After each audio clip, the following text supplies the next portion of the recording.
Baik, semangat pagi teman-teman semuanya. Semangat pagi selalu para traders ya. Di hari ini minggu pertama hari Senin di minggu kedua bulan Juli kita mengadakan kembali morning briefing bersama para traders GK Invest ya. Di mana pada dinamika minggu kemarin itu masih diwarnai mengenai peningkatan kasus varian baru Delta ya, yang memang mempengaruhi pasar ya.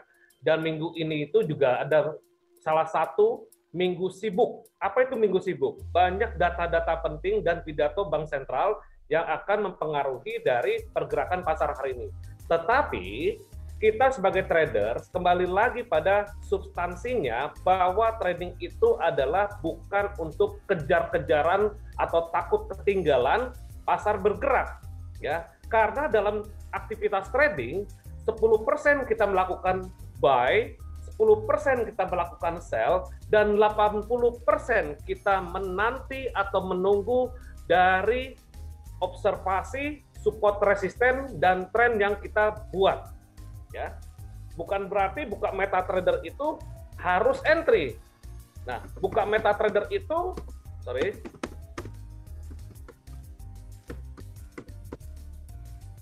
pada saat kita menjadi seorang trader, kita menganalisa dan entry, dan juga ada saat kita hanya jadi analis, komentator tanpa entry. Lalu juga ada saat kita hanya jadi penonton, hanya nonton grafik. Dan ada saat juga kita nggak ngapa-ngapain, rekan-rekan traders ya. Jadi buka MetaTrader itu nggak harus buka posisi, ya sabar dan teliti, harus lihat peluang. Peluang apa? Peluang dari support resisten dan identifikasi tren yang kita buat. Oke, lalu bagaimana untuk perkembangan tren untuk minggu ini? Minggu lalu, ya, dan market saya berikan satu tema, meningkatnya COVID Delta membebani harapan pemulihan dunia. Nah, ini materi ini saya buat di hari Minggu kemarin dan saya sudah share ke beberapa rekan-rekan dan channel Telegram saya ya. Dan ini saya bahas untuk hari ini ya. Kemarin Minggu saya udah posting ya. Oke, jadi temanya adalah meningkatnya COVID Delta membebani harapan pemulihan dunia. Ya, minggu lalu keprihatinan pasar atas dinamika varian COVID-19, varian Delta, mohon di mute ya, rekan-rekan,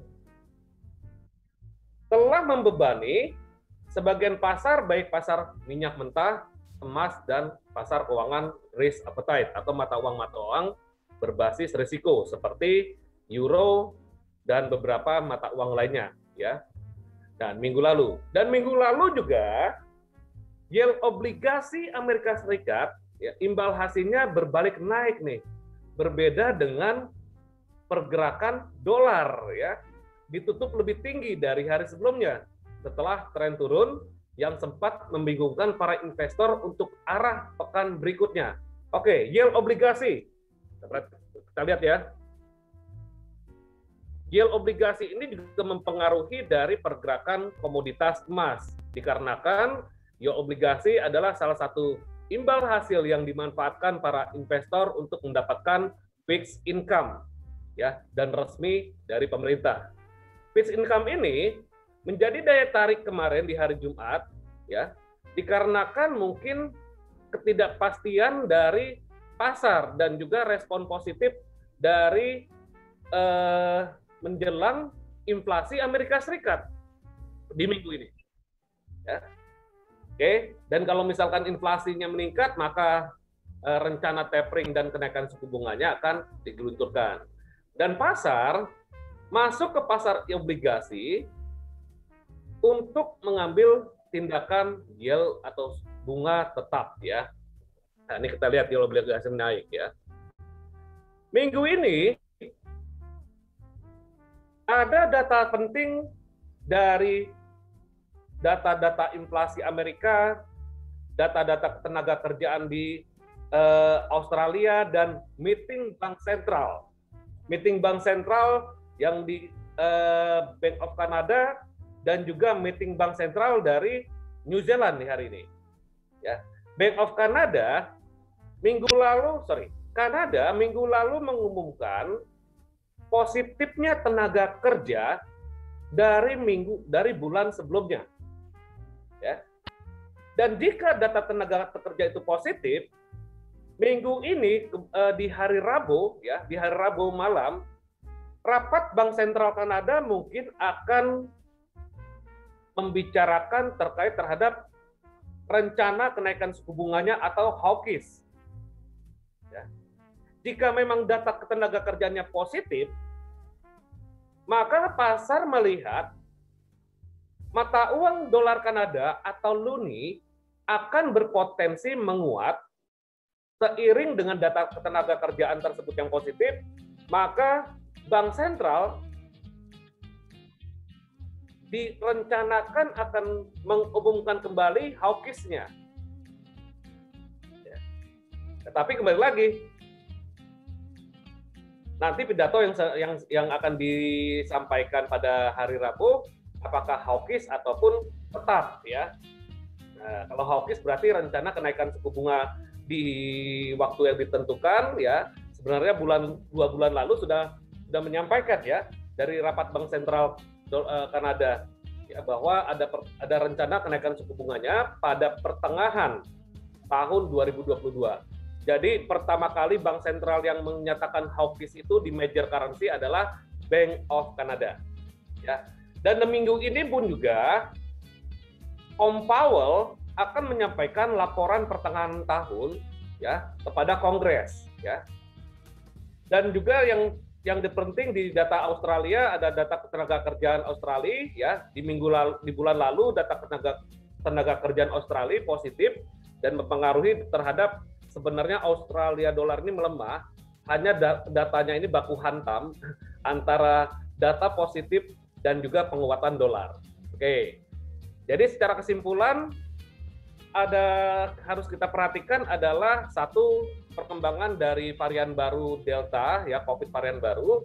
Lalu yang kedua adalah, ya, laporan pertengahan tahun dari Om Powell dan juga seiring dengan laporan inflasi, karena laporan inflasi Amerika di hari Selasa nanti, ya, mempengaruhi terhadap ekspektasi tapering dan kenaikan suku bunga The Fed. Jika inflasinya meningkat, maka laporan keuangan pun juga, laporan pertengahan tahun dari The Fed pun juga akan berpotensi positif. Dan data yang lain di mata uang lain seperti Bank of Canada, ingat catat tanggalnya, ya, hari Rabu ini lumayan bagus nih Bank of Canada sekarang, ya, nanti kita lihat lagi grafiknya. Dan data tenaga kerjaan Australia Serikat. Australia. Ya. Oke, kita lihat di Forex Factory, ya. Hari Senin ini tidak ada berita yang terschedule yang medium dan high impact, ya. Karena sebuah berita atau sebuah trigger pasar, ya, ada yang terschedule masuk dalam kalender ekonomi dan juga ada yang unschedule. Yang unschedule ini adalah di luar dari kendali kita dan di luar dari ekspektasi kita, ya. Maka jika memang ada berita-berita unschedule yang berpotensi membawa fluktuasi pasar yang besar, ya, harus kita antisipasi modal kita atau posisi kita, bukan kita kendalikan berita tersebut. Kita nggak akan bisa karena market bukan punya buah kita, ya. Tetapi berita unschedule tersebut ada yang bisa berdampak merubah tren, dan juga ada yang tidak berdampak terhadap perubahan tren dari pergerakan mata uang, terutama adalah major currency. Dan hari Selasa, jam 19.30 ini ada data CPI atau data inflasi Amerika Serikat, ya, dan di mana forecast-nya atau ramalannya, ya, ramalannya itu di bawah ekspektasi, ya. Oke. Lalu data inflasi per tahunnya pun juga menurun di bawah ekspektasi. Mungkin sesuai dari apa yang dinyatakan beberapa pejabat The Fed, ya, bahwa inflasi kemarin, peningkatan inflasi itu bersifat sementara. Memang jika memang aktualnya nanti di hari Selasa data inflasinya menurun dari forecast atau dari previous, maka dolar Amerika berpotensi melemah, ya. Tetapi jika data di atas forecast, maka dolar Amerika berpotensi menguat. Dan pergerakan ini berita ini jadi momentum beberapa pasangan dolar Amerika, terutama adalah logam mulia emas, ya. Karena emas saat ini pergerakannya masih bersifat sideways dan masih berpotensi bullish juga ya. Nah, mungkin dari ekspektasi forecast inflasi Amerika Serikat. Lalu di hari Rabu, ya, dari pagi udah banyak berita penting di hari Rabu nih. RBNZ, ya, saya ada posisi New Zealand ya, sebentar nanti kita lihat ya. Bentar. Saya ada posisi New Zealand. Oh, sesuai ekspektasi ya kemarin. Akan koreksi dulu sementara. Nggak lihat tadi. RBNZ akan menyampaikan meeting rapat Bank Sentral, dan dipastikan kemungkinan besar juga angka dari suku bunganya ini mungkin tidak ada perubahan. Yang harus diperhatikan adalah dari meeting Bank Sentralnya tersebut. Ya, apakah ada rencana hawkish atau dovish? Maka kita lihat lagi hasil meetingnya tersebut ya. Dan di hari Rabu pun juga ada data PPI Amerika Serikat, ini juga pengaruh terhadap inflasi Amerika Serikat antara CPI dan PPI ya. Dan di hari Rabu juga jam 21.00 yang tadi kita bicarakan ya, meeting Bank Sentral Kanada yang kemungkinan besar suku bunganya saat ini tetap karena rencana suku bunganya tersebut yang disampaikan dari meeting bulan sebelumnya bahwa akan ada rencana kenaikan suku bunga pada pertengahan tahun 2022. Jika masih disampaikan pada monetary policy report ini atau meeting hari Rabu nanti, maka kalau penyampaiannya hawkish itu adalah rencana kenaikan suku bunga dalam waktu dekat, lawannya itu adalah dovish. Dovish berarti tidak ada rencana kenaikan suku bunga dalam waktu dekat. Jika hawkish, maka dolar Kanada atau loonie akan berpotensi menguat. Nanti kita lihat chartnya ya. Oke, press conference yang penting ya. Nah, ini press conference-nya di jam 22 nih. Kalau monetary policy report-nya mungkin sama, ya, overnight rate-nya. Yang penting adalah press conference-nya nih. Ternyata selisih 1 jam dari pengumuman suku bunga. Dan selisih 1 jam lagi ada rapat The Fed atau laporan pertengahan tahun The Fed kepada Kongres ya. Pada Kongres, jadi bisa saja ini mempengaruhi dari pergerakan mata uang lawannya. Oke, lalu hari Kamis diperhatikan lagi ada data ketenagakerjaan Australia di mana data ketenagakerjaan tersebut diramalkan atau diprediksikan menurun dari bulan sebelumnya. Dan data penganggurannya pun juga diprediksikan menurun dari bulan sebelumnya. Nah, ini seperti NFP Amerika ya. Unemployment change di Australia ini seperti NFP di Amerika atau data tenaga kerjaan Amerika. Jika dua-duanya positif, ya, maka Australian dollar berpotensi menguat. Tetapi jika dua-duanya negatif, maka Australian dollar berpotensi melemah. Negatif artinya merah nanti ya sini ya. Penganggurannya meningkat ya, lalu tenaga kerja bertambah di bawah dari forecast ya. Dan jika dua-duanya berbeda, maksudnya penganggurannya menurun, lalu tenaga kerjanya bertambahnya sedikit, maka data tersebut adalah mix. Dan berpotensi mata uang Australian dollar akan bergerak sideways. Dan di hari Kamis ada data GDP atau Gross Domestic Product dari Cina ya, dan mempengaruhi terhadap pergerakan mata uang Australian dollar dan New Zealand karena Australian dollar adalah partner bisnis terhadap Tiongkok.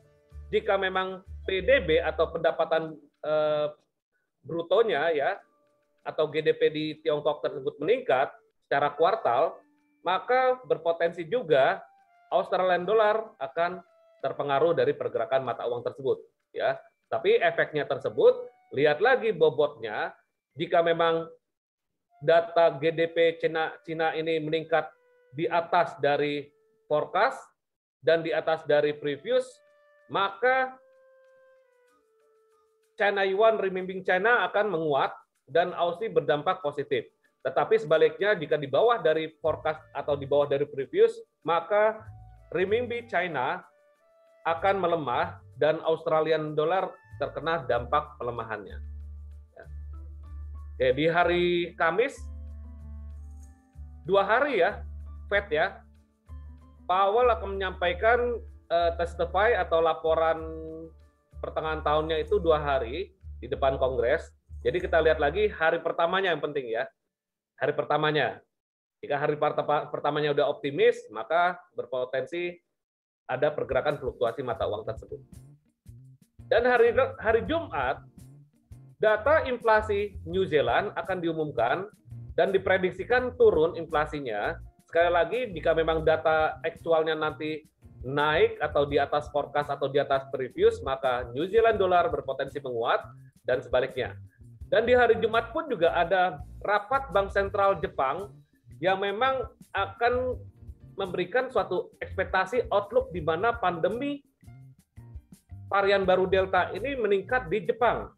Ya, tindakan apa yang akan dilakukan oleh Gubernur Bank Sentral Jepang bersama pejabat-pejabat BOJ lainnya, ya kita tunggu dari meeting Bank Sentral Jepang atau BOJ pada hari Jumat minggu ini ya. Dan di akhir pekan ini juga data penting ya. Ada data retail sales atau data pembelanjaan Amerika Serikat yang mengacu terhadap bisa jadi acuannya terhadap rencana tapering dan kenaikan inflasi lalu kenaikan suku bunga di The Fed ya. Kita lihat lagi nanti retail sales-nya atau pembelanjaannya itu meningkat atau melemah. Di mana forecast-nya atau ramalannya ini akan ada penurunan ya. Peningkatan dari data sebelumnya, data bulan lalu. Bulan lalu datanya minus 1,3% ya, dan bulan ini diprediksikan minus 0,5% ya. Dan ditutup berita di hari Jumat pada jam 9 malam WIB ya, akan ada laporan dari Consumer Sentiment di University of Michigan. Oke, jadi serangkaian dari fundamental ekonomi ini, beberapa hal yang harus kita perhatikan adalah tadi yang saya sampaikan dari data inflasi, lalu rapat bank sentral, lalu dari data-data lainnya terhadap tenaga kerja Australia yang bisa mempengaruhi, yang bisa dapat menjadi market mover tradingan kita. Dan di luar dari kalender ekonomi, ingat yang unscheduled ya, data dari peningkatan COVID varian baru ini masih kita coba pantau dan kita waspadai dalam setiap entry posisi kita, terutama pada market minyak, saham, dan juga beberapa mata uang yang berpengaruh terhadap komoditas. Oke, kita masuk ke teknikal ya. Jadi teknikal kali ini seperti biasa gini, ini ada sisi edukasi ya. Jadi forecast atau memang market review outlook ini adalah sebuah ramalan atau prediksi.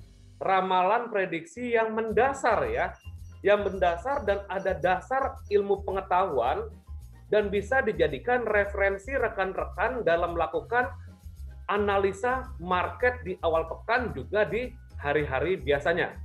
Setiap awal pekan kita selalu lihat dulu closing candle weekly atau penutupan candlestick weekly dan diawali untuk analisa tersebut di indeks dolar atau DXY. Kenapa indeks dolar? Karena indeks dolar adalah sebagai poros tengah terhadap pergerakan mata uang lawannya dan juga pergerakan logam mulia, lalu pergerakan saham, dan juga mungkin ada yang bertransaksi Bitcoin juga pengaruh terhadap indeks dolar. Karena mereka seperti logam mulia dan Bitcoin menggunakan harga dolar. Sekali lagi. Jadi kita lihat dulu closing candle weekly di indeks dolarnya. Tetapi indeks dolar ini berpengaruh sangat penting terhadap 6 mata uang inti lawannya yang memang berpengaruh kuat 60%, hampir 60%, yaitu adalah euro dan mata uang euro ya. Yang kedua adalah Japanese yen, yang ketiga mata uang pound sterling sebagai pengaruh pentingnya, yang keempat Canadian dollar, yang kelima Swedia Kron, dan yang keenam Swiss franc. Oke, kita lihat lagi penutupan candle di indeks dolar. Ini saya tutup dulu ya. Nah, jelas-jelas kalau kita perhatikan di sini bahwa closing candle minggu lalu membentuk bearish pin bar. Ya. Bearish pin bar. Walaupun di hari ini ada gap ke atas indeks dolar ya, dikarenakan gap ini di awal pekan, Sabtu Minggu itu adalah perdagangan valuta asing itu tetap berjalan ya, baik itu dari perbankan maupun retail. Maka biasanya di hari Senin itu ada gap dikarenakan ya Sabtu Minggu perdagangan valuta asing itu berjalan. Ya, bukan berarti forex-nya nggak berjalan. Yang bergerak itu kan fisiknya, dan grafik ini kan hasil visualisasi jejak rekam fisik grafik di MetaTrader, bukan karena trader online. Dan terjadinya gap dikarenakan broker dan pedagang di dunia, bukan hanya di Indonesia saja, libur. Maka begitu hari Senin, data yang akan didapat maka bisa di atas atau di bawah dari pergerakan penutupan minggu lalu. Dan indeks dolar ada peningkatan atau open gap ya. Kita lihat langsung D1 ya, kita kerucutkan karena ini juga udah membentuk bearish pin bar. Bearish pin bar itu potensi turun ya. Tetapi mungkin ada kenaikannya, nanti ke sini dulu nih ya. Ya kita lihat lagi di D1. D1 sudah membentuk sebuah potensi turun ya. Nah, ini kita mau cari rising wedge-nya. Nah, lalu ada kemungkinan besar potensi regular bearish divergence yang hari Minggu lalu saya prediksikan ya, ini ramalan ya, ramalan yang mendasar dan yang ada ilmu pengetahuannya, bukan ramalan tebak-tebakan ya. Sekali lagi ya, apa yang kita lakukan ini adalah sebenarnya ramalan, tapi ramalan yang mendasar ya, yang ada teknik pengetahuannya ya. Di mana yang namanya belum terjadi itu adalah prediksi ya. Oke, minggu ini kemungkinan besar sambil menunggu data inflasi dan laporan pertengahan tahun The Fed ya. Secara pergerakan gelombang dolar indeks berpotensi melemah ya. Melemah berpotensi sampai sini.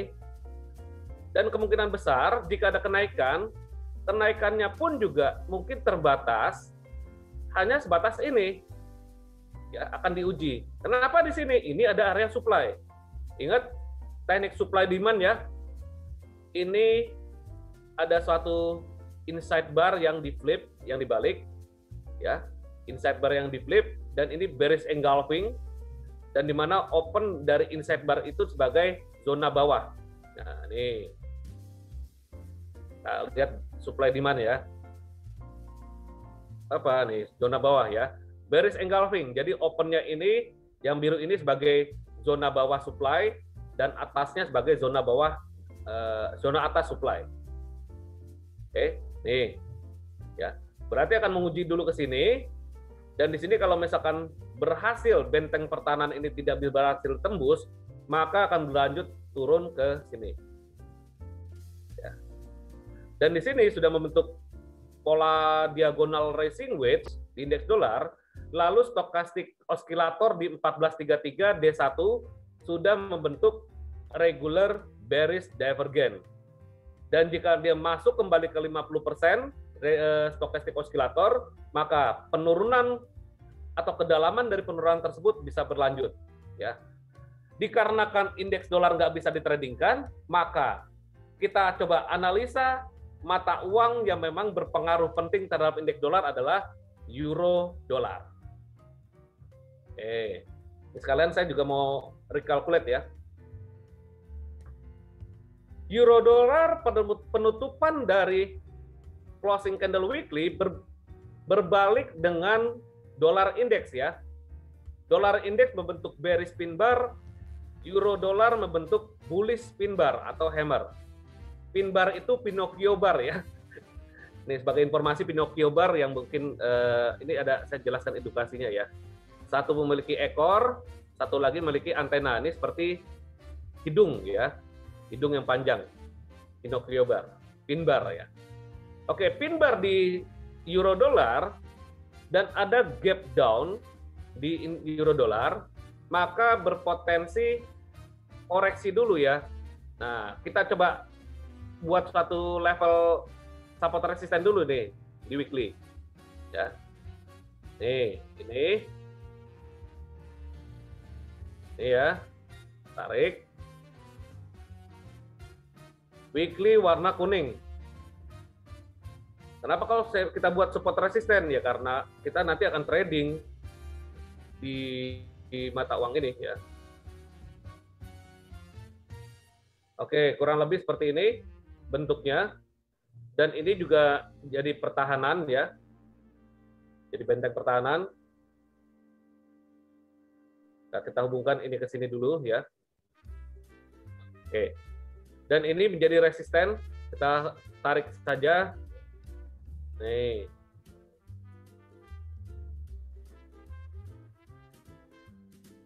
lalu ini saya rapikan ya, saya rapikan ya ini ya. Oke, ini weekly, lalu di D1-nya, D1 ini ada support, dan ini ada demand area.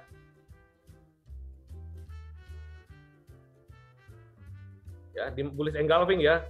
Nih. Ya, demand ya. Bullish engulfing inside bar yang di flip atau dibalik ya. Open dari yang merah ini sebagai zona atas demand, dan shadow bawahnya sebagai zona bawah demand. Nah ini ya. Warnanya kalau D1 saya hijau.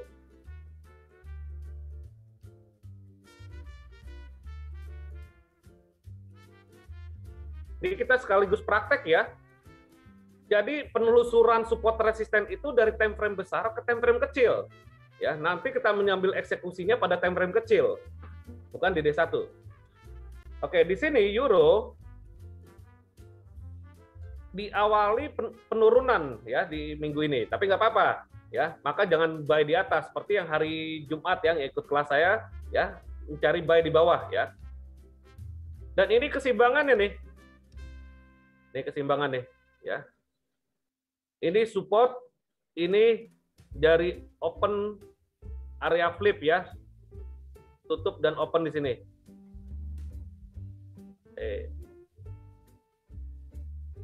Saya bikin warna hijau.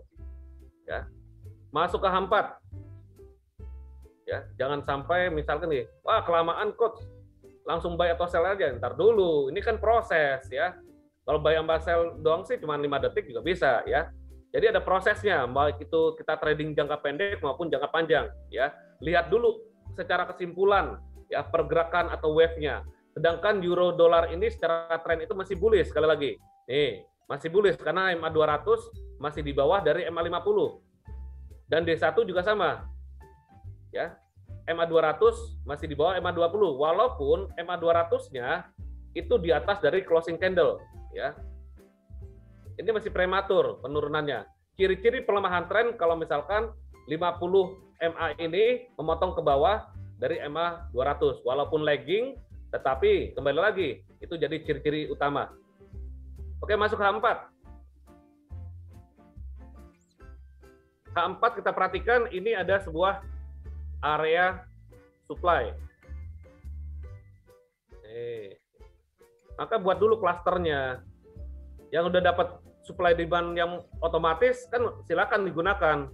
Kan hari Jumat saya kasih tuh sama people coin-nya. Ini juga jadi patokan nih. Nih ya. Nah, dan kalau saya perhatikan, ini jadi sebuah inverse head and shoulder ya. Ini deh. IH4. Nih. Yes. Nih ya. Ini dan ini. Maka akan berpotensi jika memang dia inverse head and shoulder-nya done, dia harus tembus neckline-nya. Neckline-nya ini yang kotak pink ini ya, area pink yang pertama ya. Jika tinggi inverse head and shoulder-nya setinggi ini, maka dia akan menguji ke atas. Nah, uji ke sini ya, ke kemungkinan area ini ya. Area dari Onis ini ada supply nih, sorry. Ini ada supply juga nih. Nih. Candlestick kejepit. Nah.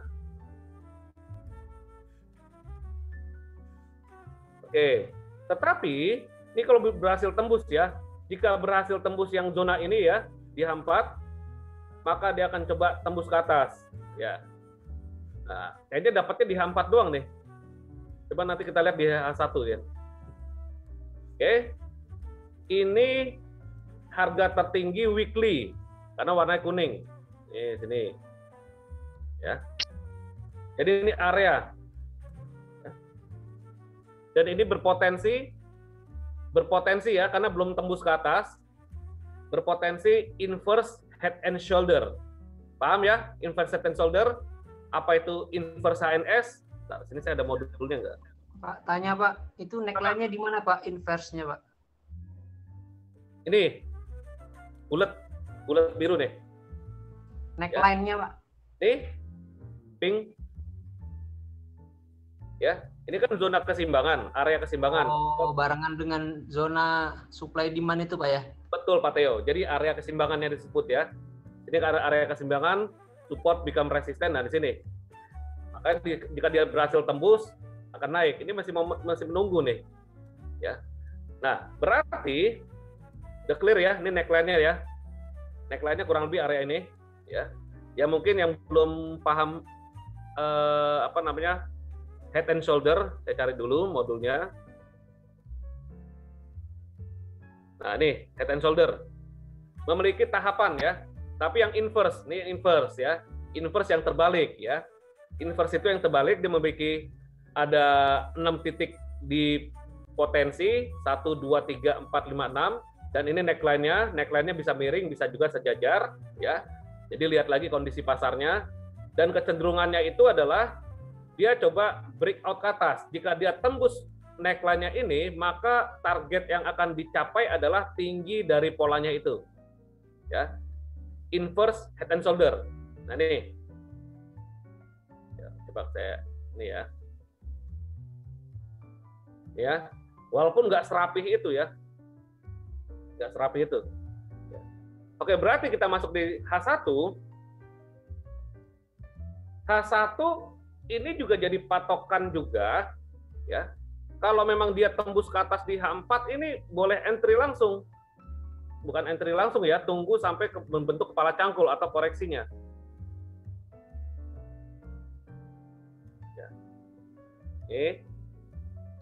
Koreksi dulu ya.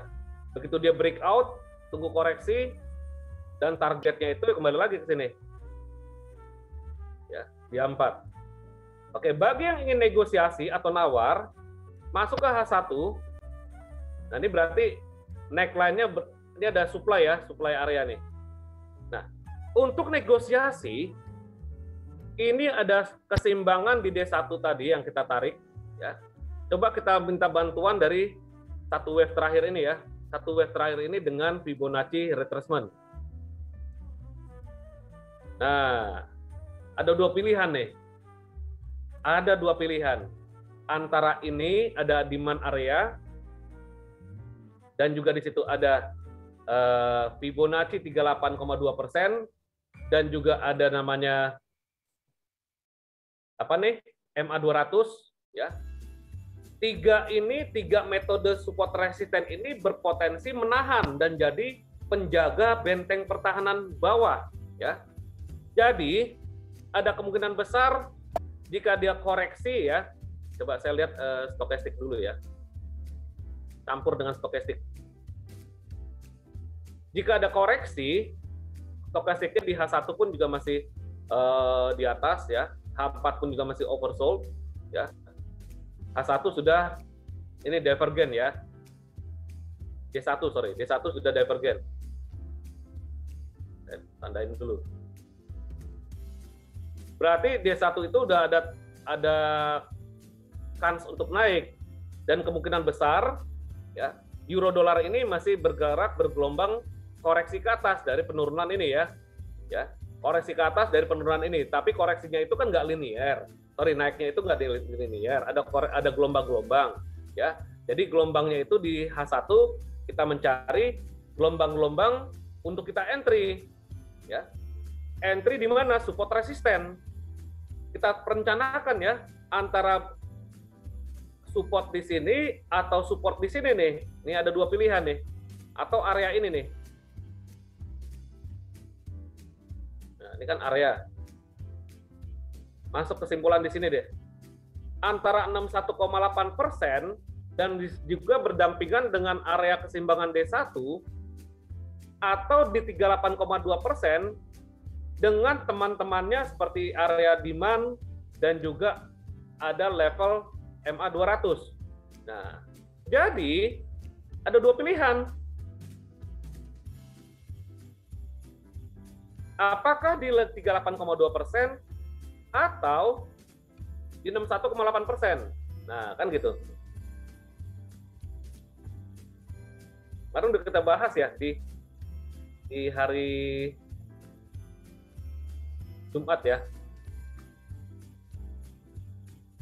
Antara ini dan ini. Karena hari ini belum ada berita yang membuat trigger ya. Nah, titik 1, titik 2 ya. Titik 2 ini boleh area ini nih. Boleh di area ini. Ini masuk dengan zona ya.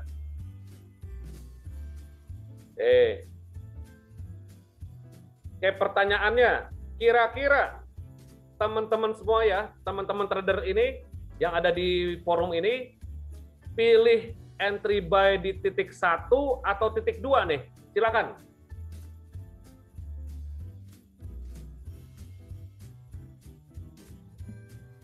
Kopi dulu ya, jangan lupa kopi. Ya. Kenapa? Euro D1-nya menandakan kenaikan. Ya, dan weekly-nya juga menandakan bullish engulfing. Bullish pin bar di weekly. Dan ini masih ada pergerakan impuls naik, dan tanda-tanda kenaikannya itu diiringi dengan pola grafik H4 inverse head and shoulder. Dan setelah kita observasi peluang tersebut, maka kita mencari level ideal kita dari kumpulan beberapa metode support resisten. Support resisten ada 6 ya. Ada pertama indikator tren, swing high, swing low, lalu trend line, lalu Fibonacci, lalu pivot point, dan juga yang terakhir supply demand ya. Di sini ada dua pilihan, 1 dan 2. Oke, banyak nih. Yang terpenting adalah bicara soal ideal entry, jangan mencari untung besarnya saja, maksud saya gitu. Resikonya berapa pip dari entry kita? Kalau yang di titik 1, risikonya bisa di bawah 61,8%. Ada 177 poin atau 17 pip, atau di bawah 76 deh. 23 pip. Ya. Dan resiko di 61,8% atau titik 2 di bawah 100% Fibonacci itu kurang lebih 25 pip atau bikin 30 pip lah. Nah, berarti antara dua pilihan ini kita mau ambil entry ini boleh, atau memang satu lagi tunggu sampai breakout dan koreksi.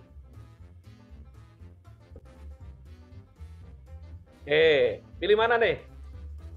Antara titik 1. Pilih di Fibo 50. Oke. Ini titik berarti masih. Kalau ditarik trend line, ketemu di Fibo 50. Tambah lagi ya pasukannya ya. Oke. 38 dong, masuk 38 nih. Masuk 38,2. Yang hijau, apa? EMA yang hijau itu loh, Pak. Oke, ini berarti area nih. Berarti mengharapkan di sini ya. Ambil titik 1 juga masuk area titik 1. Ada MA 50, ada trend line, ada 38 dan 50% nih area ya. Ada MA 200, ada demand area ya. Ini juga area support ya. Resisten become support. Jadi pasukannya ada di sini nih. Pasukannya banyak, tambahin 1 nih. Tambahin trend line. Berarti ada berapa pasukan nih, Bu Nurul? Coba lihat. Ada berapa pasukan pertahanan di bawah?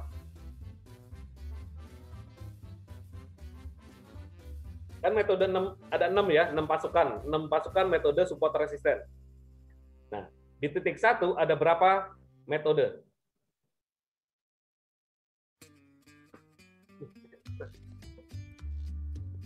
Ada demand area.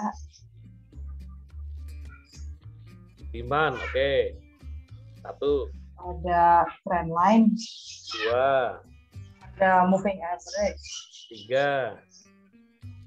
Terus ada yang itu yang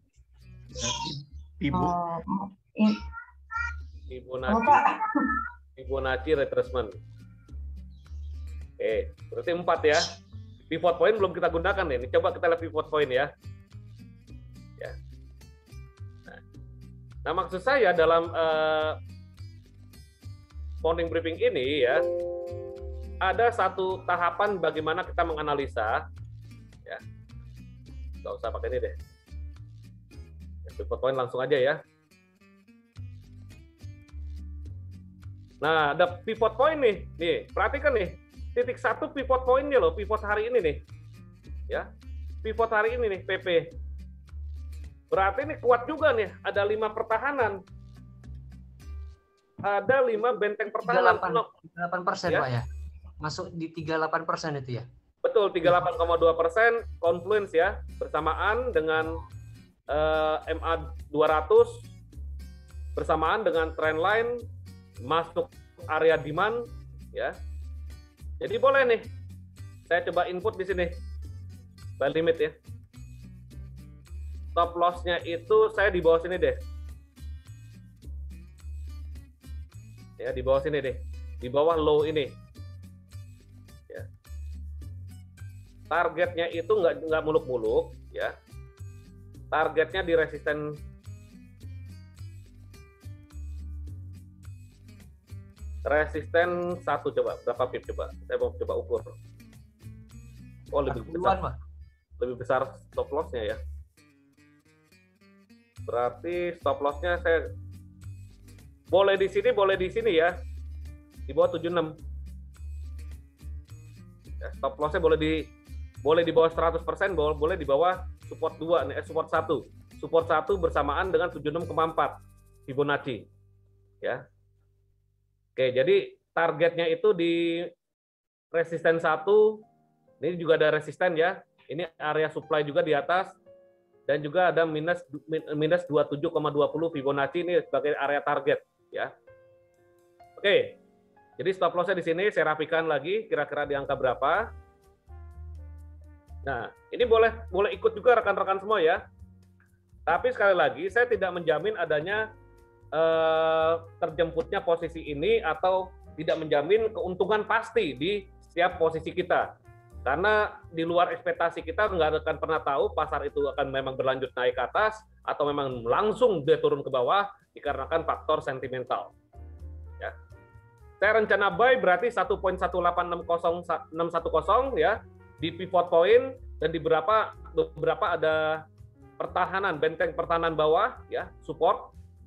Stop loss-nya di bawah dari support 1 dan Fibonacci 76,4 ya. 1.18350 dan targetnya di 1.18930 lah. Ya. Bungkus? Bungkus nggak nih? Bungkus, Coach. Bungkus. Oke. Udah catat ya? Saya modify. Kenapa kok di titik 1? Ya karena ada beberapa metode support resisten ya. Jadi acuannya ya. Oke. Lalu masuk ke apa nih? GBP ya. Kira-kira mau apa nih? Waktu terbatas ya. Kira-kira mau market apa nih? Oh ya dolar Kanada, dolar Kanada karena menjelang dari dolar Kanada dan Aussie dolar ya. Karena minggu ini ada beberapa berita penting di mata uang tersebut. Ya. Kita lihat closing candle weekly di dolar Kanada. Ya. Tren dolar Kanada masih bearish karena kita lihat strukturnya ya, dan EMA 200 masih di atas dari EMA 50 dan closing candle-nya ini masih dibilang ya bullish ya. Karena walaupun ada shadow atau ada rejection tapi tergolong agak sedikit kurang bobotnya kurang kuat. Nah, kecuali D1. D1 closing candle hari Jumat ya. Ya, nanti XAU Pak, XAU pasti. Closing candle hari Jumat membentuk pola bearish engulfing ya. D1 di Kanada nih. Dan berpotensi juga di hari Jumat itu regular bearish divergence stokastiknya di stokastik 1433 D1 ya. Maka akan kemungkinan besar dolar Kanada akan terkoreksi ke sini nih.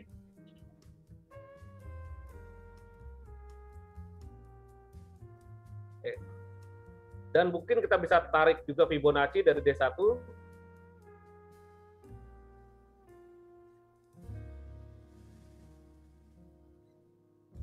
Oke. Nah, sini 50% ya. Pas di sini 50%. To the pip ya. To the pip dengan ini kesimbangannya. Dan kita lihat bearish engulfing ini mungkin akan mendorong ke bawah, tetapi sell-nya itu kita tunggu sampai sini ya. Saya tutup dulu ya. Kemungkinan ini area supply sebelumnya, sekarang supply-nya itu berubah di sini.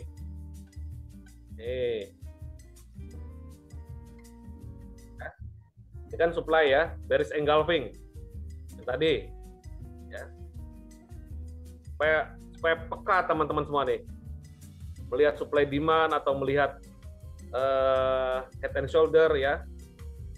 Nih ya, area supply. Dari sini. Ini sudah mulai ada tanda-tanda regular bearish divergence. Puncaknya semakin tinggi, puncak harga semakin tinggi dan puncak stokastik semakin rendah. Ada sebuah perbedaan antara pergerakan gelombang harga dan pergerakan gelombang stokastik. Oke, kita masuk di H4. Nah, berarti kalau sudah masuk sini, harga coba menguji ini akan berpotensi tertahan karena masuk ke area supply di D1. Ya, ini area demand D1. Oke. Jadi kalau misalkan harga naik, kalau kita tarik Fibonacci dari atas ke bawah,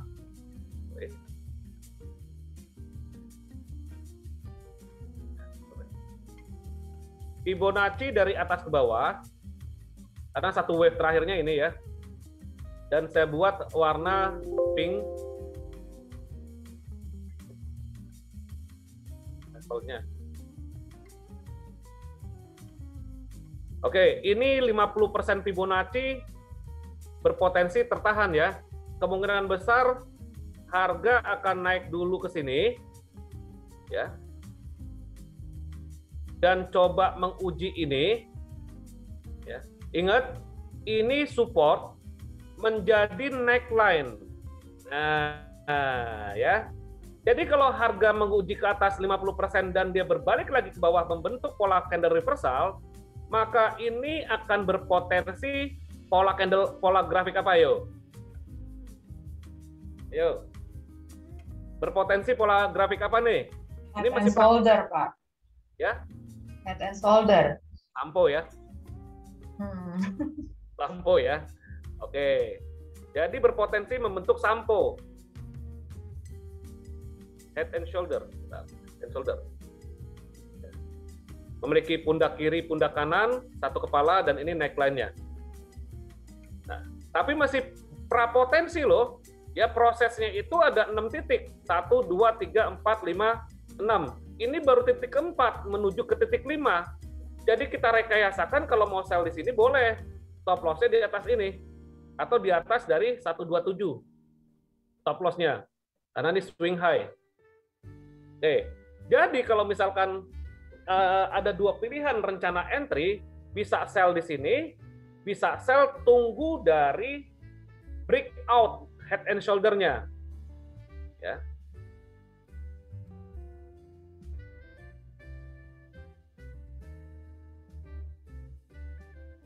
Ya. Targetnya kemana? Ini ada dua pilihan ya. Ada dua pilihan. Yang mau colong start duluan ya dari Fibonacci 50%. Ya.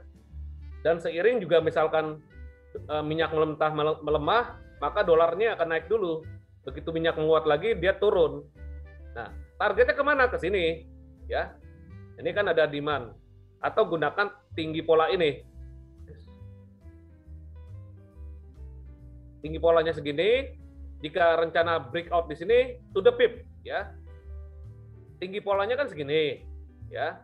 Ini rencananya akan membentuk head and shoulder atau prapotensi karena masih baru titik 4. Jika titik 6 ini rencana titik 6 ditembus, maka targetnya itu di sini.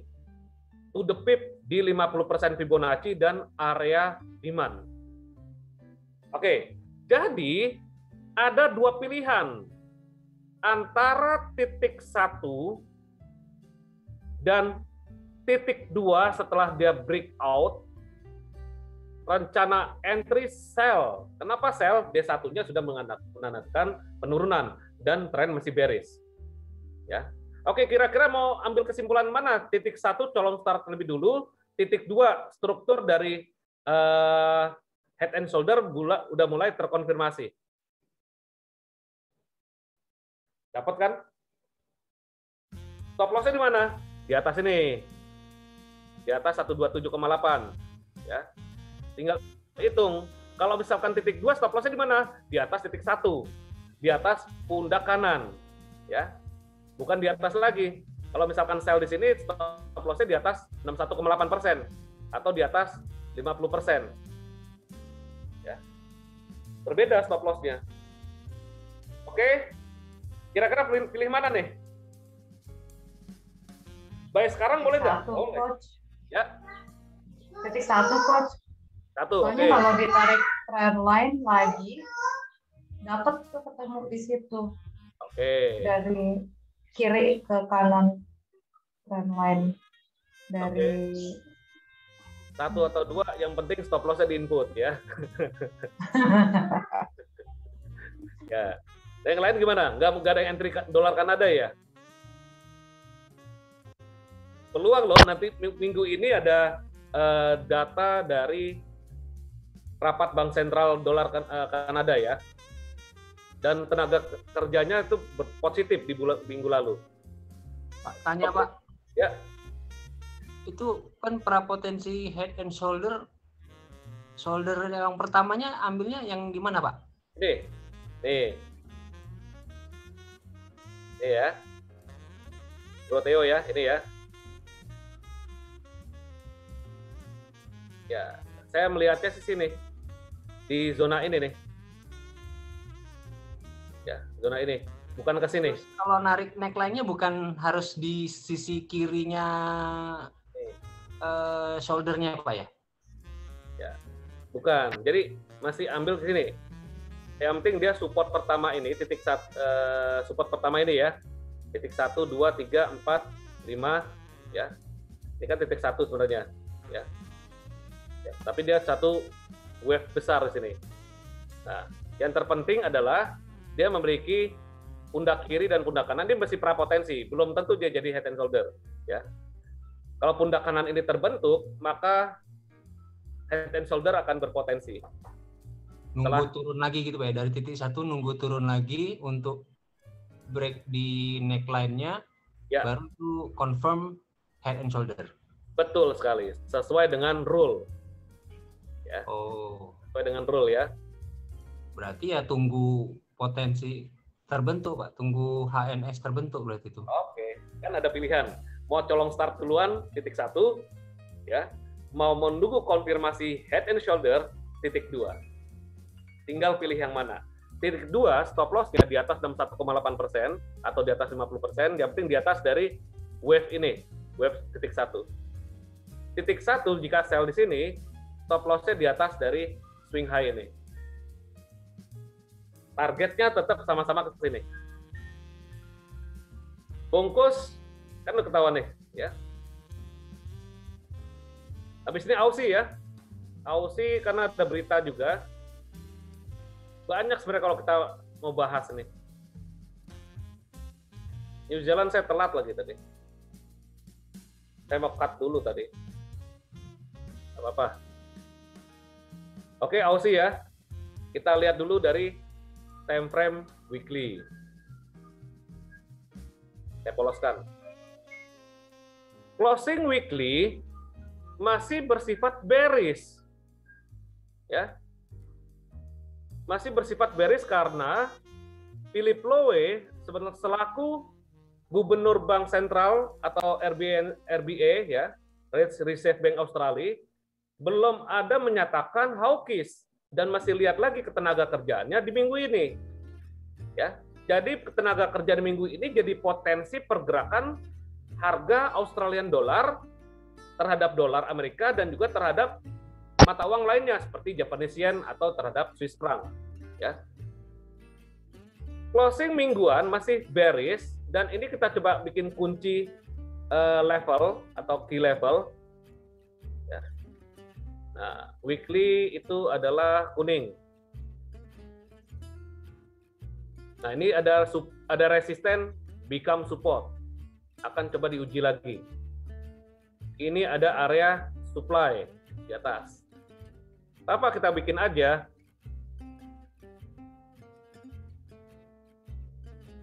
Udah jam 11 lanjut ya? Nggak apa-apa ya? Lanjut atau udahan aja nih? Jam 11 habis Aussie. Lanjut, Pak. Yuk, Lanjut, Bos. Siap. Oke, Aussie ini area, ini juga resisten, sebentar. Ya, bikin key level atau level kuncinya ini nih. Ini resisten become support ya. Ini juga area keseimbangan, baku hantam di sini antara seller, support become resisten di sini. Nah, lalu kita masuk D1. Nah, D1 ini sebagai area keseimbangan ini adalah sebenarnya neckline ya. Neckline dari mana? Neckline dari head and shoulder. Nih.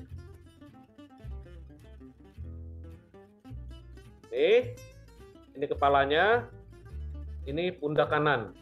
Ya. Memang kelihatannya sih memang nggak rapih ya. Tetapi kalau kita lihat strukturnya, dia dari naik, lalu turun, dia coba naik lagi, lebih tinggi harga tertinggi dari sebelumnya, dan dia turun, tertahan di support sebelumnya ini, dan coba naik lagi. Ini ada false break ya, sini ya. Dan kenaikannya tersebut tidak melebihi puncaknya ini. Ya, nggak melebihi puncak itu kenaikannya. Maka dia membentuk head and shoulder. Nah, sebelum tembus, namanya potensi. Setelah tembus, berarti terkonfirmasi nih. Terkonfirmasi. Nah, ada yang langsung dia bergerak, ada yang retest. Dia coba retest di sini sudah, dan mungkin sudah retest kedua sudah. Nah, ini terjadi bullish engulfing. Ya. Bullish engulfing ini menandakan bahwa ada potensi harga naik karena buyer sudah mulai masuk. Ya. Setelah bullish engulfing, ada dua pilihan. Jika ingin memanfaatkan koreksi ke atas dari head and shoulder ini, maka dia akan coba retest lagi ke sini. Atau retestnya tersebut, ya,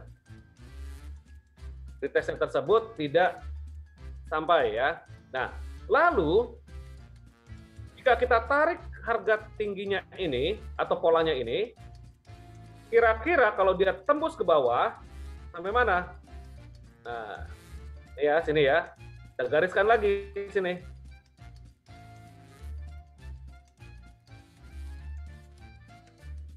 Oke, kita gariskan dulu. Ini belum eksekusi ya. Kita masih coba menelusuri ya. Penelusuran ini. Dan saya sempat dapat juga dengan Fibonacci expansion ya, nih, expansion ya. Titik atas ke titik ini. Kenapa ini enggak? Ini false break. Ini. Jika tarik koreksinya ke atas ini. Nah, berarti to the pip di sini nih. Ini ada apa di sini nih? Ya. Ini ada suatu area. Nah, saya tutup dulu. Berarti ini ada supply,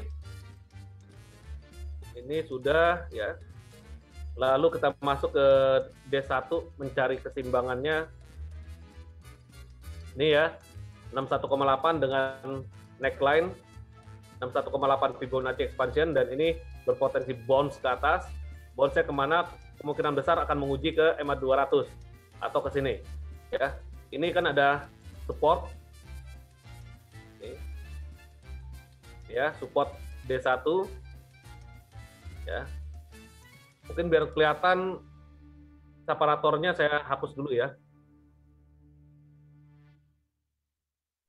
Nih ya. Nih, ada pin bar ini yang false break saya bilang tadi ya, sebagai support ya. Nih ya, support become resistant.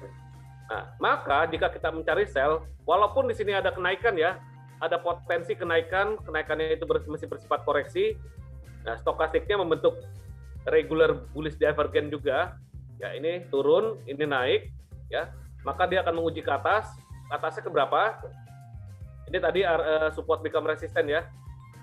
Nah, ini di sini ada supply.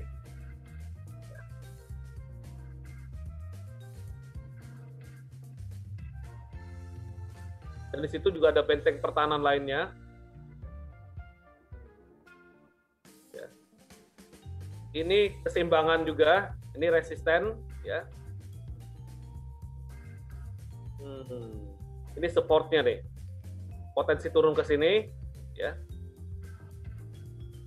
Dan bagi yang ingin mencari sell, silakan tarik ini Fibonacci retracement 1 swing terakhir. Ternyata to the pip ya, ini support become resisten bersamaan dengan 61,8 Fibonacci. Dan kemungkinan besar harga akan ke sini dulu. Bisa ke sini ya. Ini juga area demand juga, ini juga area demand ya. Dan coba menguji ke atas.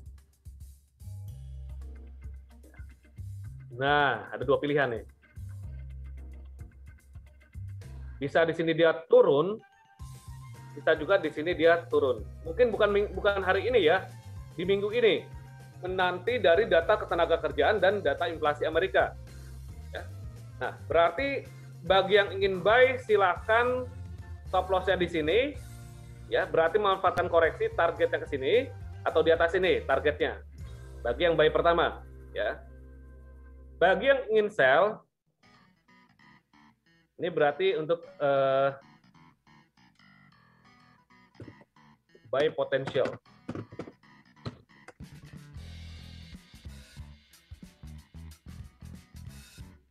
Ini risk area ya.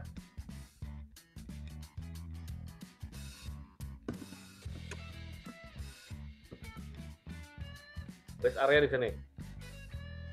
Ya, di bawah untuk buy ya. Dan untuk potential sell ini ya. Sell itu titik 1, saya buat titik 1, titik 2 aja lah. Sell titik 1, sell titik 2. Ya. Dan di mana untuk risk areanya itu di sini. Di atas 127,8%. Untuk sell ya. Risk area sell.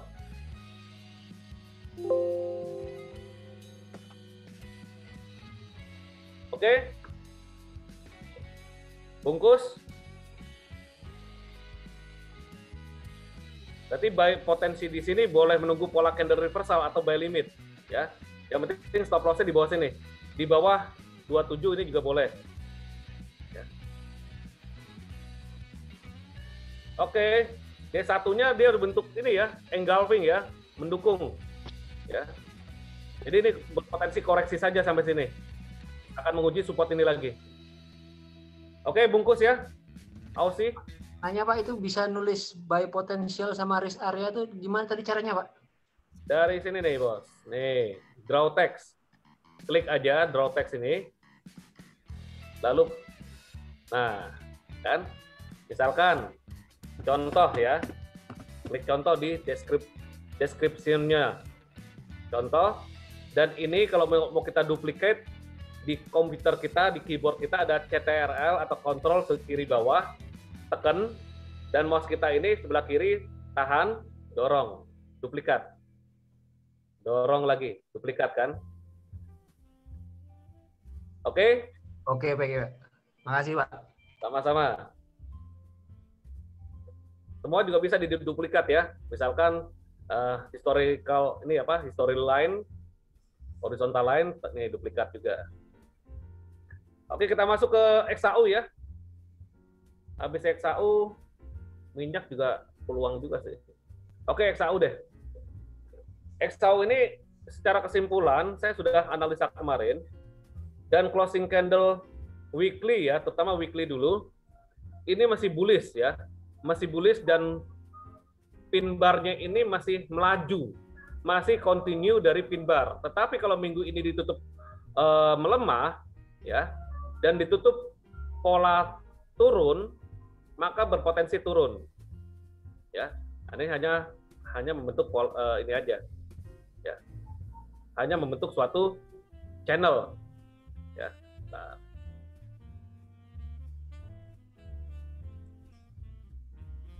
Oke. Dan nanti saya buat di D1 deh. Ini terlalu curam. Ya. Karena ini penurunan nih. Ini mother-nya dia, mother bar-nya dia, walaupun ada PQ di sini, ya, maka dia berpotensi ke atas, tetapi dia masih di dalam rentang mother bar-nya dia yang besar. Weekly. Closing weekly masih ini ya. Ini resistennya 1818 ya. Ini juga supportnya. Ini bagian support, ini resisten. Ya. Udah kita bentuk kemarin. Dan stokastiknya pun juga masih bisa bilang netral ya. Lalu masuk D1. Ya. D1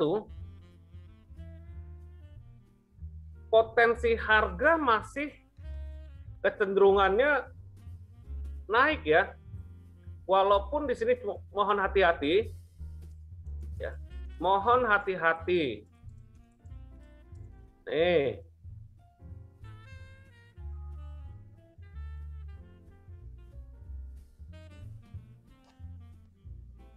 Dia akan menguji sini dulu nih. Ini trend line saya tarik ke atas ini ya.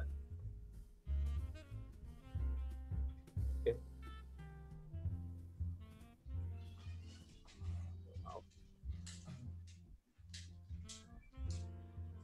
Nah ya. Ini saya hubungkan ini trend line ini support ya. Ini resisten, ini support. Ya. Dan ini membentuk suatu rising wedge ya. Berpotensi membentuk suatu rising wedge ya. Rising wedge ke atas, potensi ya. Ini ke sini, kalau dia turun ini kemungkinan ke sini ya. Akan menguji ke sini.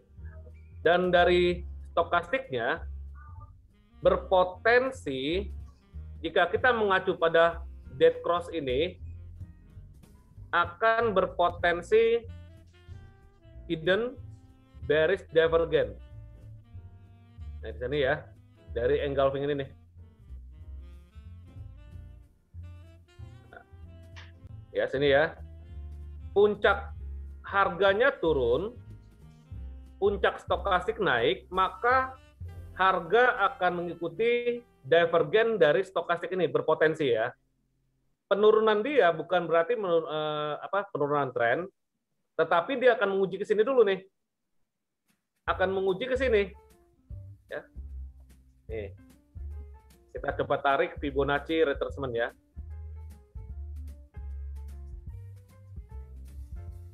Tuh. Masih D1 ya nih. Tarik Fibo dari sini ke sini D1.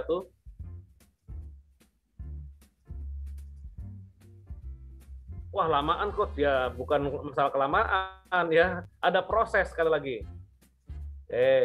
D1 berarti warnanya hijau. Nah, ini benteng pertahanan bawah nih. Resisten become support, ini juga resisten. Ada 38,2%. Di sini ada 50 ya. Persen Fibonacci. Ya. Setelah kita mengacu dari Fibonacci, meminta alat bantu Fibonacci di D1, karena ini ada potensi, ini kita pegang aja potensi hidden bearish divergence ya. Hidden bearish itu adalah bisa saja dia pembalikan turun. Ya. Oke. Kita masuk ke H4.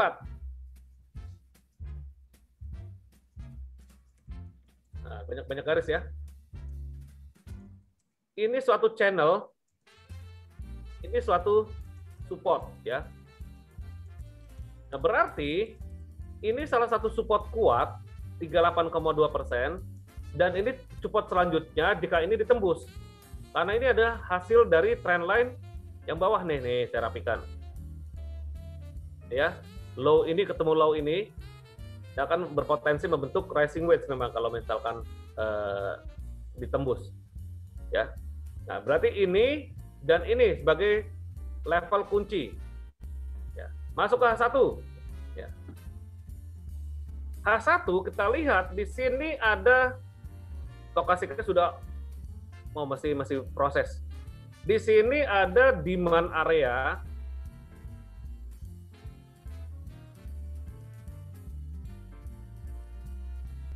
H1 warna biru. Di atas ada supply area. Nih. Yang terkecil ya, yang terdekat ya. Dan di atasnya lagi adalah resisten ya. Resisten itu di atas nih. Yang kuning puncak ini, dan bisa juga menguji ini. Ya. Bisa juga menguji ke 1821 ya. Karena ini adalah hasil trendline, saya rapikan lagi ya trendline-nya ya. Karena tadi kok nggak bisa. Ya kurang lebih di sini nih. Kita nih.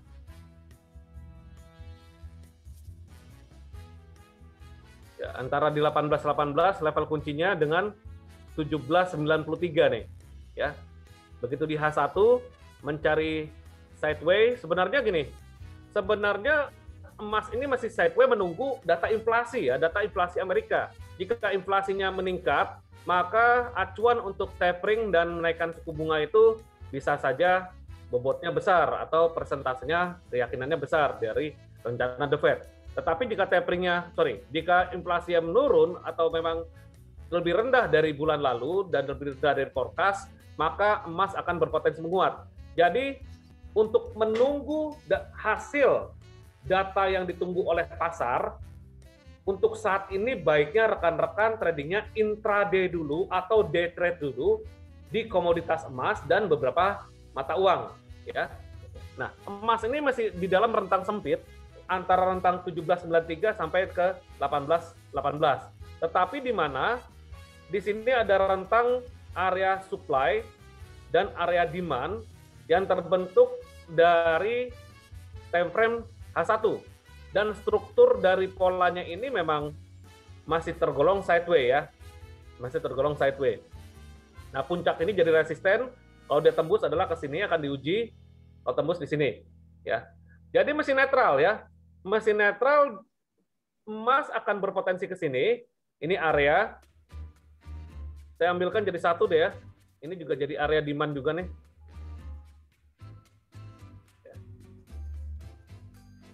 Ya, masuk ke area ini.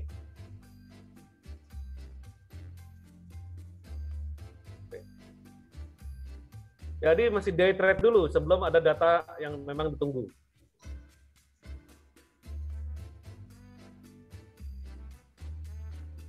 Nah, ini planningnya gini ya.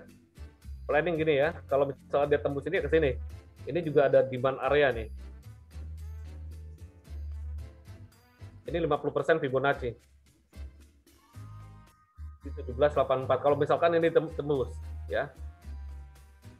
Nah, jadi kita rencanakan buy-nya itu area ini. Nah, berarti ini harus ditarik lagi nih, tarik Fibo lagi sini ke sini, mencari titik baliknya. Nggak apa-apa banyak-banyak garis, ya. Karena untuk menentukan level entry, ini sih 76,4 ini. Kita tambahkan lagi pivot point, boleh. Kemarin kan habis belajar pivot, ya. Oke. Bentar ya, saya edit dulu pivotnya ya, biar jelas. Itu kalau mantul jadi HP tuh. Mau di pattern ya? Iya. Oke. Kita tunggu saja gimana market. Yang penting kita udah buat klasternya.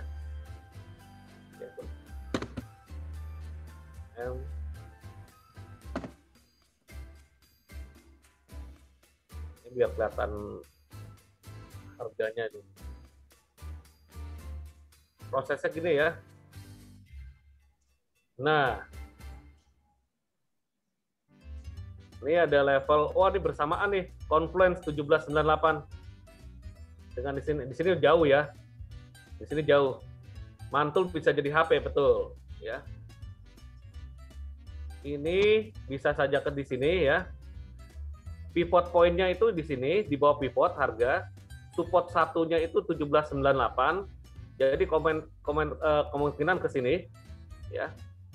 Atau ini ya. Dan di sini. Yang ingin sell, tunggu di sini atau di sini nih. Ini sell area ini. Resisten ini. Oke, berarti ada dua pilihan untuk entry. Pertama, pending order. Buy atau sell ya. Yang kedua adalah, kelihatan ya ini ya.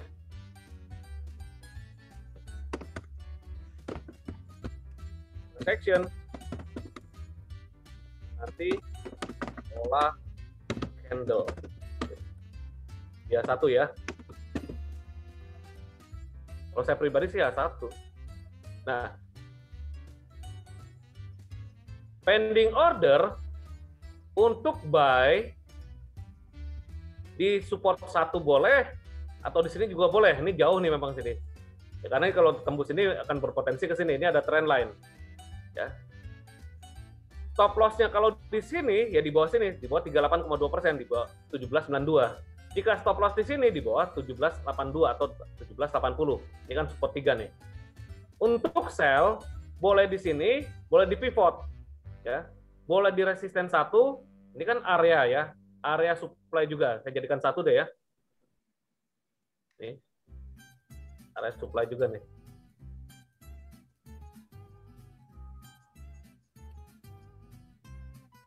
Ini ya. Ini area demand, area supply. Ini ada resisten 1 D1, ada puncak atau bisa berpotensi double top, dan ini minus 27,20 Fibonacci retracement ini adalah sebagai target ya. Pivot point ini juga jika ditembus maka bisa juga rekan-rekan buy setelah tembus pivot. Nah, tindakan buy-nya boleh pending order, buy limit, atau boleh price action buy langsung ya. Sell juga sama, sell limit boleh sell langsung di level kunci ini ya, level kunci ini rentangnya masih 1818 sampai 1793 ya. Nah, bagi Anda yang memang tradingnya jangka pendek, sekali lagi ya, hari ini masih dalam kondisi sideways, jadi bisa dilakukan untuk intraday ya. Untuk swing trade, tunggu sampai data inflasi diumumkan dan tunggu sampai di H4-nya tersebut. Ini saya ada satu lagi nih. Di H4-nya tersebut tembus ke atas ya. Karena di H4 ini membentuk pola berpotensi ya, pola segitiga. Nah, jika dia tembus ke atas, boleh impuls untuk buy. Banyak mana? Koreksi. Ini untuk swing trade ya. Tunggu sampai data inflasi diumumkan. Targetnya semana? Targetnya ya tinggi ini dulu aja. Ya. Nih. Targetnya ke sini dulu aja. Ini kan resisten. Ini untuk swing trade, untuk D1, untuk daily trade tadi ya. Nih. Ya.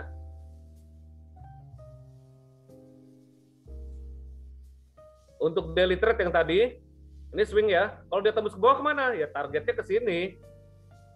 Tinggi segitiga ini aja. Kalau dia tembus ke bawah. Dan yang tadi udah kita cari kan. Nih. Ini ada support.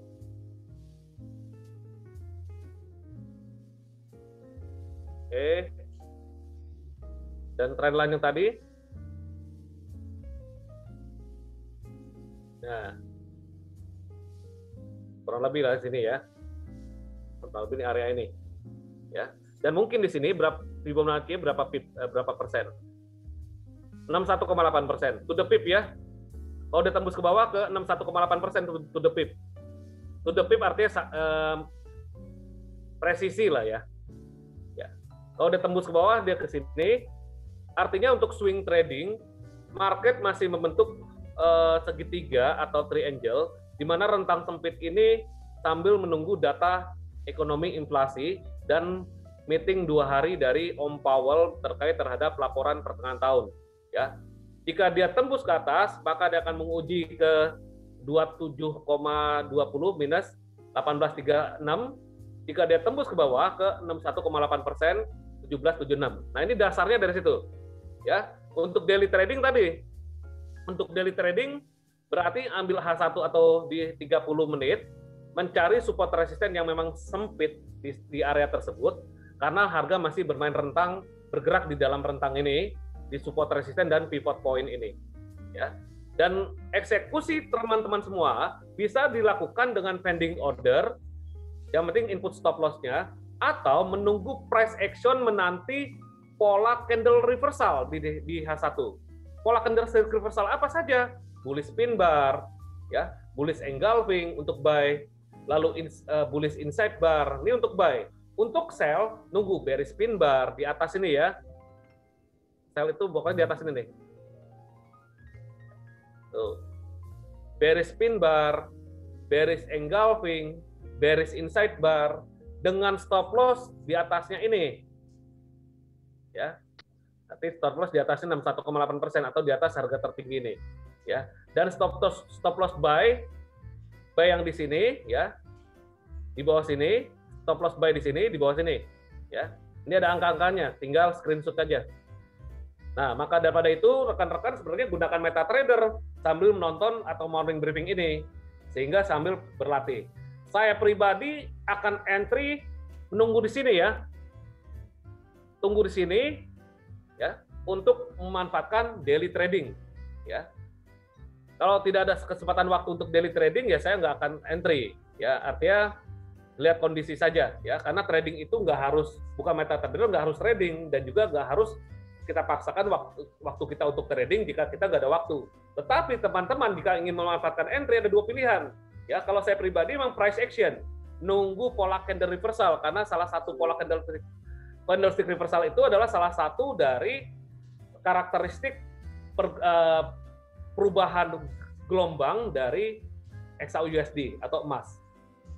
Oke, ada pertanyaan? Kopi dulu ya, seruput dulu.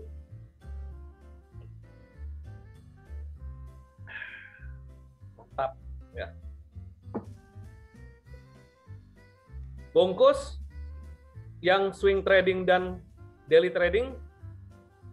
Bungkus, Pak. Bungkus ya. Nah, masing-masing punya karakter style ya. Swing trading kayak gimana? Wait and see. Wait and see apa? Inflasi Amerika hari Selasa besok.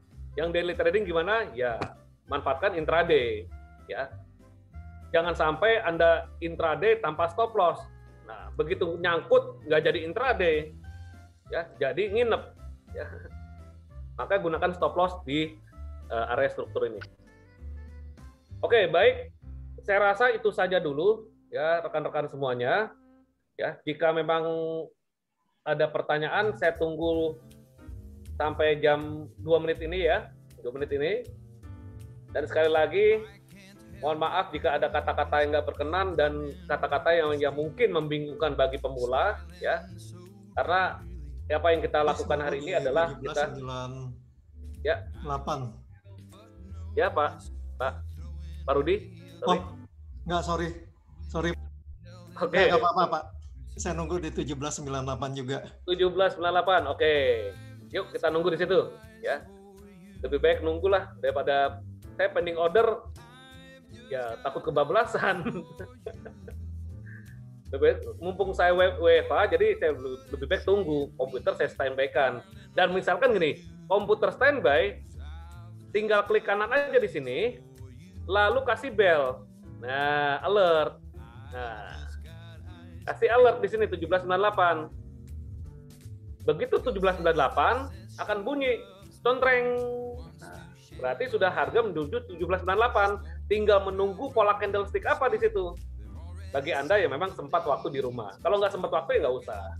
Ya, kasih alert aja. Oke.